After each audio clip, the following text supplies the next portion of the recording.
अगर आप भी चाहते हैं कि रुदल पंजयार के ऑडियो वीडियो सबसे पहले आप तक पहुंचे तो हमारे चैनल रुदल पंजयार को सब्सक्राइब करें और घंटी के निशान को अवश्य दबाएं। धन्यवाद।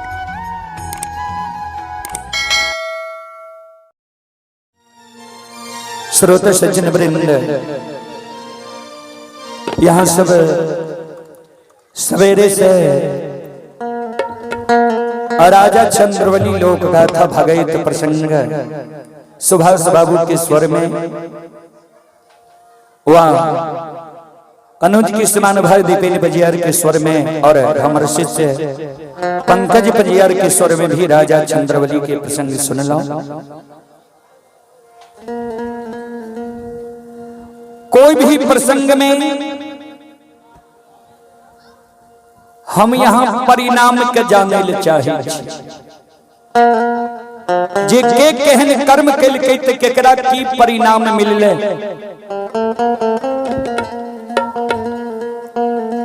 संत शिरोमणि श्रोता बंधु,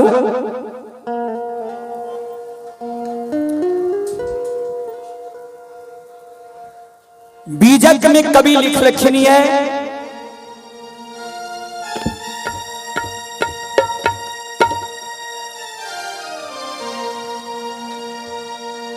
हरि रूठे गतिए कहे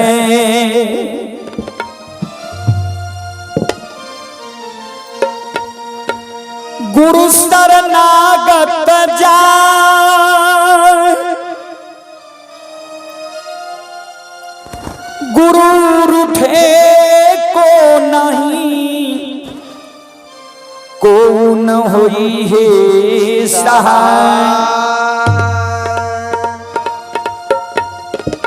हरि रूठे गति एक है गुरु शरणागत जाय, गुरु रूठे एको नहीं को न होई ही सहाय। हरि नाम छी भगवान के, अगर कोई मानव पर से भगवान रुष्ट भय जाए, रूठ जाए, अगर वो मानव गुरु की शरण में चल जेते तो गुरु के द्वारा वही मानव को भगवान की प्राप्ति भय सके। अगर कोई मानव पर से गुरु रुष्ट भय जाए तो भगवान भी गुरु के नहीं मना सकिए। राजा चंद्रबली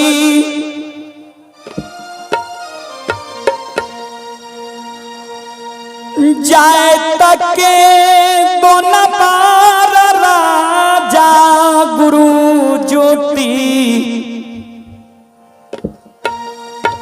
बाबा पर श्रद्धा विश्वास राखने रही।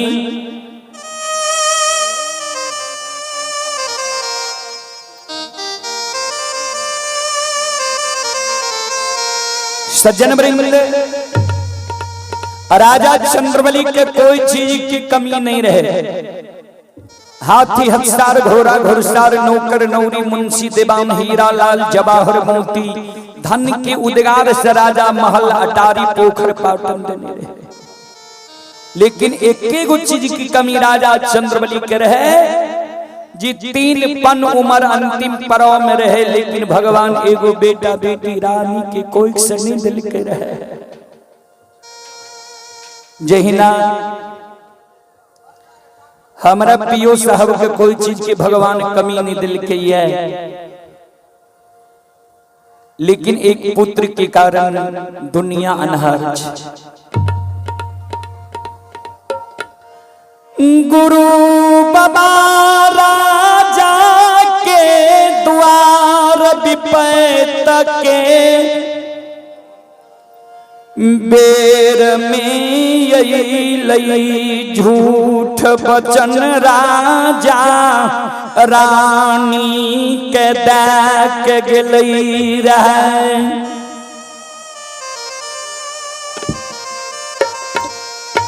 गुरु बाबा राजा के द्वार से के दिली जा लागल ने, राजा रानी दोनों प्राणी गुरु बाबा की चरण पकड़ के काने लागले रहे। वह समय में गुरु बाबा झूठ बचन जादल के जे इस समय में जे हमर चरण पकड़ के कानी छो।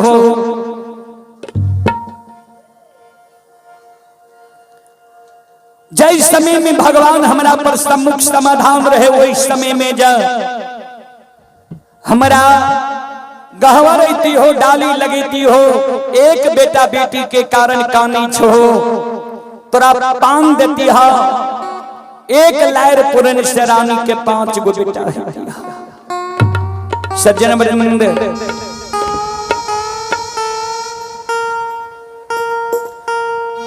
अनेक प्रकार के शास्त्र छे,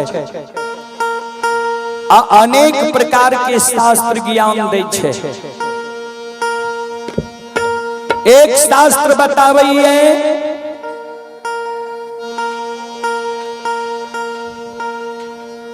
जिसके घर एक पुत्र नहीं,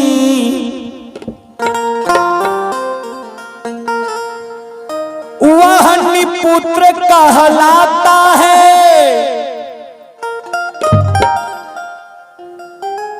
उसके घर खाना खाने से महापाप लग जाता है। एक शास्त्र बतावे छे जिसके घर एक पुत्र नहीं वह निपुत्र कहलाता है, उसके घर खाना खाने से महापाप लग जाता है। दूसर शास्त्र बतावे छे बेटा से बेटी भली जाओ कुलवंती हो, बेटा से बेटी भली जाओ कुलवंती हो। तो अनेक प्रकार के शास्त्र छे, अनेक प्रकार के बाबूजी उस शास्त्र से मानव के ज्ञान होइए। गुरु बाबा के झूठ वचन के कारण रानी चंद्रावती के कोई से 1 लायर पुरन से 5 गो बेटा भेले। 5 बेटा 3 दूना रात 54 12 लागले 5 वर्ष के बेटा भेले। भगवान ठाकुर जी धर्मराज बाबा जब मानव धर्म पर चले छे तब मानव के पग पग पर भगवान जांच करे छे। धर्मराज बाबा राजा चंद्रबली के जांच करे लगे जे राजा के गुरु बाबा पर पक्का विश्वास छे कि नहीं, झूठ वचन ज्योति दा के गेले रहे। राजा के ज्योति पर पक्का विश्वास छे कि राजा के मन में ई गौरव अभिमान छे जे वही न कोढ़िया कह के गेले रहे। भगवान राजा जांच करई राजा सत्य धर्म पर रहले।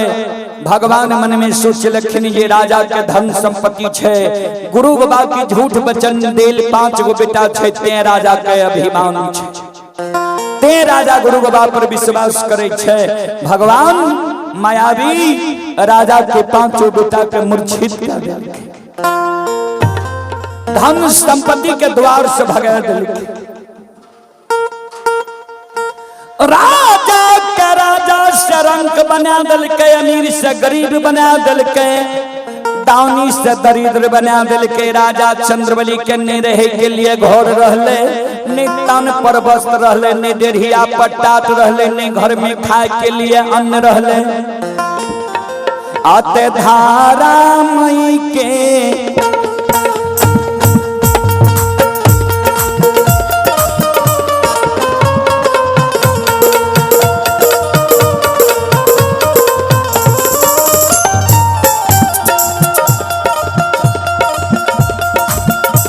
सोना भैया यो धारा माँ के ली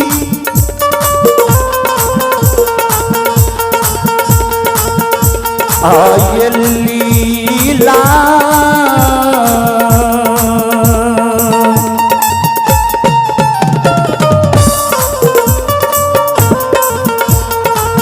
ये समाज बाबा धारा माँ के ली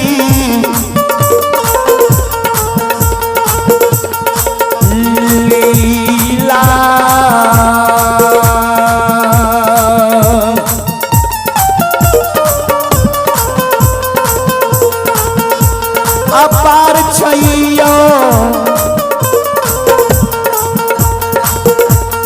सुनबैया बाबा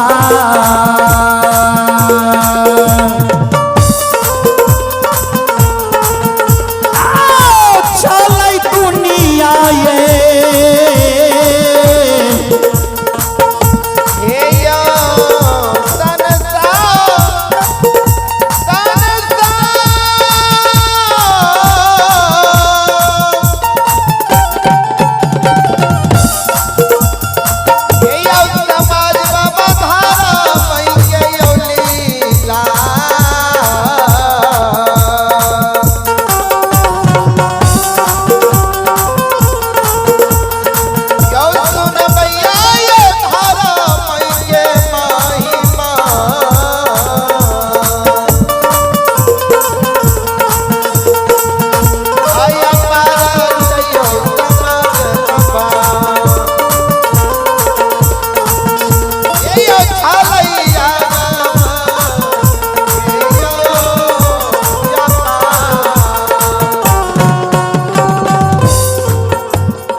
श्रोता सज्जन वृंद अपनी तरफ सुन लिए आगे पजियार श्रेणी की स्वर में आ राजा चंद्रबली के 5 गो बेटा के मरल 6 वर्ष रहा महीना भै गए आए गुरु ज्योति बाबा के दिल्ली जंगल से लौट के राजा चंद्रबली के द्वार है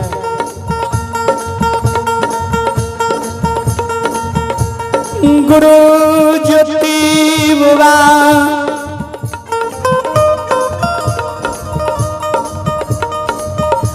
राजा चंद्रबली के कही 5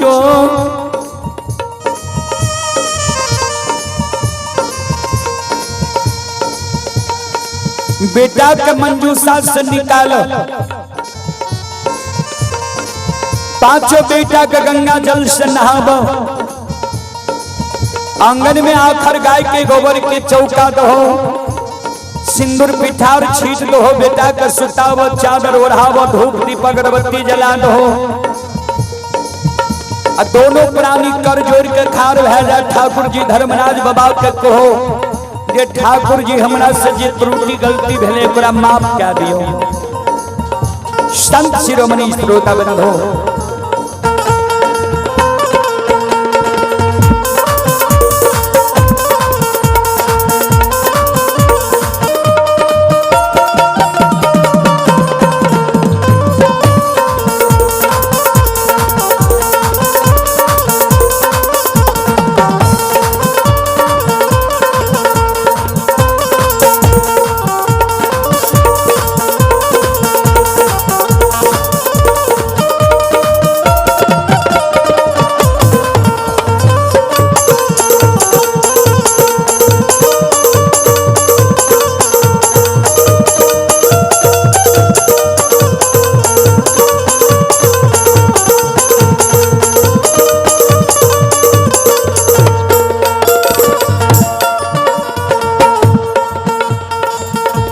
राजा रानी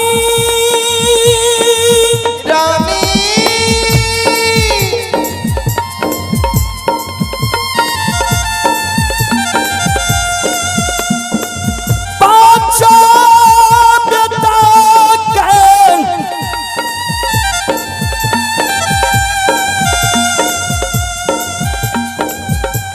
मंजूसा से निकाली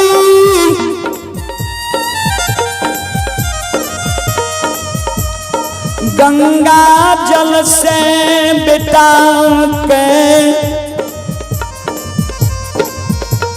स्नान कराव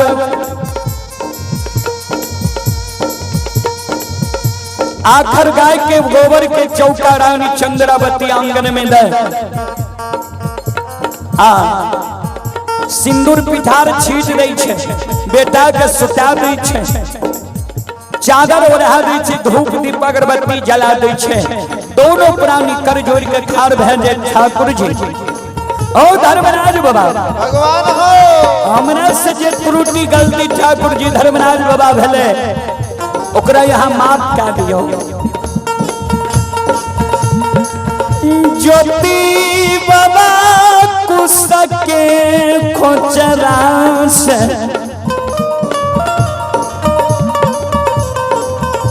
गंगा के जल निकाली, कूच के खुचरा से जल निकाले, धर्मराज के उच्चारण के पांचों बेटा पर छिड़े गई। ओ ठाकुर जी, राजा के पांचों बेटा का जिला दी हो, आन धन लक्ष्मी का लौटा दी हो। अगर राजा के बेटा जिंदा नहीं था, आन धन लक्ष्मी नहीं लौटता। हे भगवान, हे धर्मराज बाबा, ये देख ले यही बात।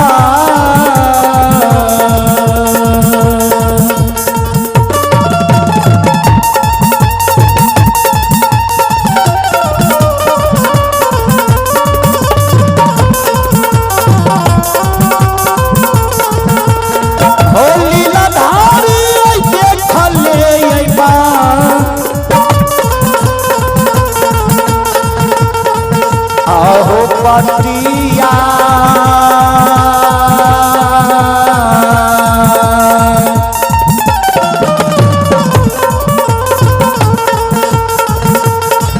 आये केवली के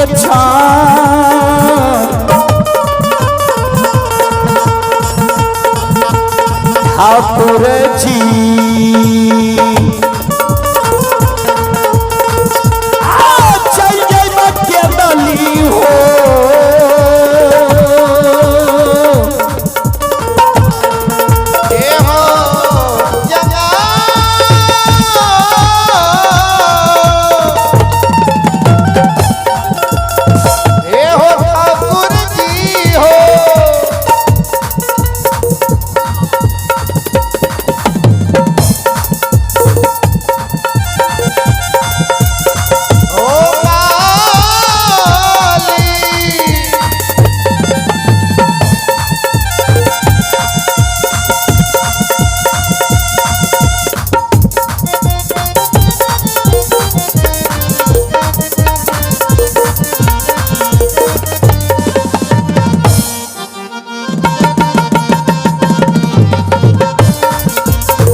सुनो सुनो सुनो भैया, सुनो भाई,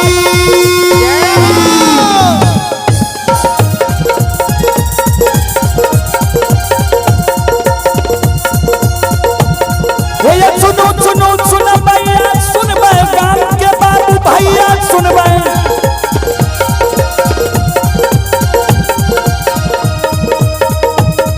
आइए माँ बहना कंजरी के सुन भाई, आयु धर्म के बात ध्यान से सुनबै, ऐ मालिक के लीला के सुनबै। बर लीला गोसाई रचल के, माया लगल कैरास रचल के।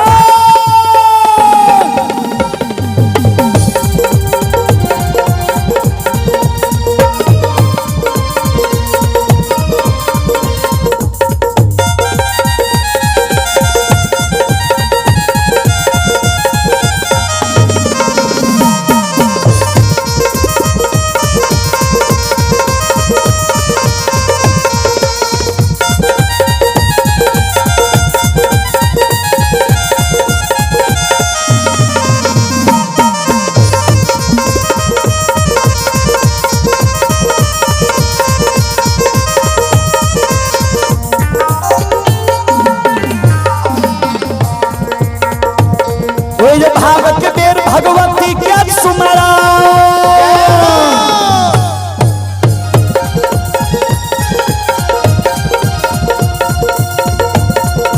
भागत के बेर भगवती के सुमरा। सादा भवानी जगदम्बा के सुमेरो अयोध्या देवया गुरु बाबा के सुमेरो दुर्गा आय विद्या के दाता सरस्वती के सुमेरो गौरी के पुत्र गणेश के सुमेरो उमापति यो महादेव के सुमेरो हारे यो वीर पवन सुत के सुमेरो दुर्गा काली महाकाली के सुमेरो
माय दुर्गा गए हरदी थान क्या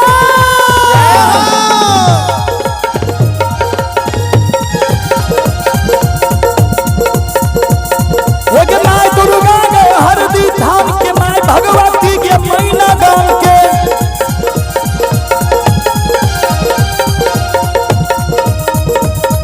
एक माँ बिसहरी दीवारी थान के ये माँ तारा ये महिषी धाम के माँ गंगा ये मानसी घाट के माँ कत्यानी के रेलवे काट के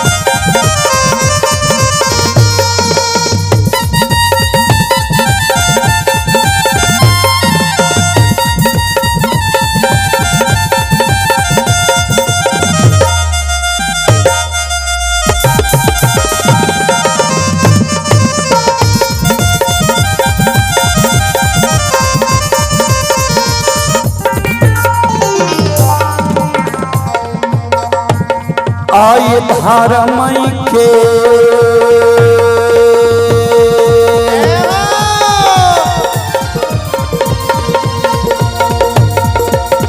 बाबा धारमई के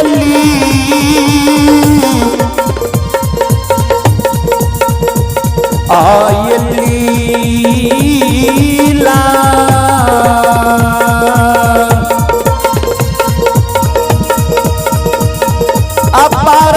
समाज बवा ये यो जान दुनिया ये यो संसार बाबा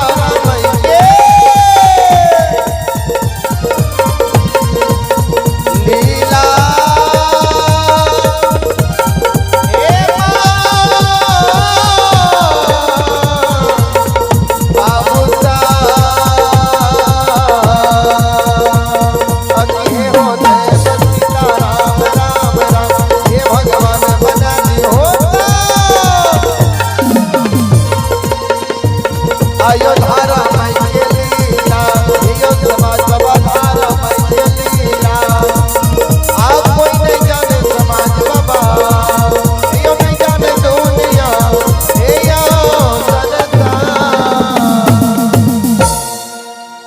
संत शिरोमणि श्रोता बंधु चलो यहाँ के कार्यक्रम में समाप्त भ गए आ डाली जे रहे कहबर के ओर गेले ता अब जे छे उदासी छे एहि कारण भोजन के भी सारा व्यवस्था भेल छे। एहि कारण अब हम वाणी के विराम दे ता अपने सब श्रोता बंधु माँ बहन से हम क्षमा चाहबे जे आप माफ करियो। फिर कभी सेवा के मौका मिलते हम अपनी सबके सेवा करे के प्रयास करो। अपने सब सुन लो माँ भगवती लोक गाथा भगायत मंडली।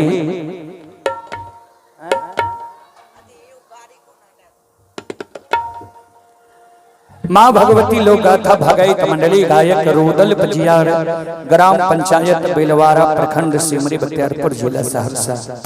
ता जय नन्हा मुन्हा बाल कलाकार के स्वर में अपने सब बार बार आकाशवाणी दरभंगा रेडियो द्वारा भगत सुने हैं और जय श्री केसेट व स्वर संगम केसेट के द्वारा और रुदल पंजियार यूट्यूब चैनल के द्वारा भी अपने सब लोक गाथा भगत प्रसंग लाइव प्रसारण सुने और देख रहे हैं।